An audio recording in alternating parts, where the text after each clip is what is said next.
سلامونه دوستانو، راځئ چې په الماني ژبه باندې څلور مهمې جملې زده کړو. د یوې جملې زه وایم، یوه جمله تاسو په کمنټ کې ووایئ.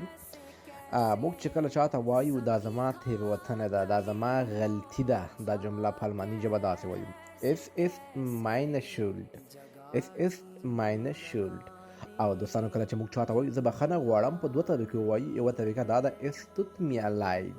Es tut mir leid. بخښنه غواړم. Entschuldigung هم وایو، خو چې کله چا نه بخښنه غواړئ داسې ورته وایي Es tut mir leid.